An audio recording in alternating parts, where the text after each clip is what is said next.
வாழ்க்கையில நிம்மதியா இருக்கணும்னு நினைக்கிறீங்களா? சந்தோஷமா நிம்மதியா ஒரு விஷயம் சொல்றேன் கேளுங்க.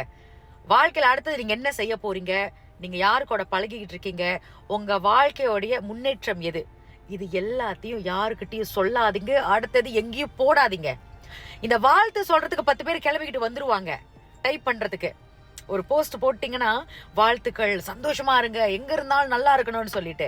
அது எல்லாம் வார்த்தையால மட்டுமே. நிரந்தரமா மனசார வாழ்த்துறதுக்கு இங்க யாருமே கிடையாதுங்க. போட்டியும் பொறாமையும் நிறைஞ்ச இந்த உலகத்துல நீங்க எப்படா கீழே விழுவீங்கன்னு தான் எதிர்பார்த்துக்கிட்டு இருப்பாங்க. அடுத்தது இன்னைக்கு பல பேர் நிம்மதி இழக்கிறதுக்கு ஒரு மெயின் காரணம் என்ன தெரியுங்களா? இன்னைக்கு சோசியல் மீடியால போட்டுருவாங்க, நான் இவங்க கூட இருக்கேன், அவங்க கூட இருக்கேன், வாழ்க்கையில இதை சாதிச்சுட்டேன், அதை கழிச்சிட்டேன்னு சொல்லிட்டு. நாளைக்கு இல்லாத போது ஏதாவது ஒரு மேடு பள்ளம் வாழ்க்கையில வரும்.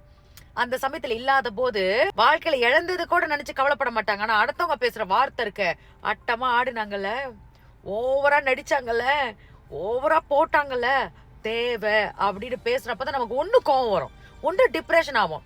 அதனால இவ்வளவு நீட்டுக்கு எதுக்குங்க நம்ம வாழ்க்கை அடுத்தவங்க கிட்ட போட்டு ஸ்கிரீன்ல காமிக்கணும்?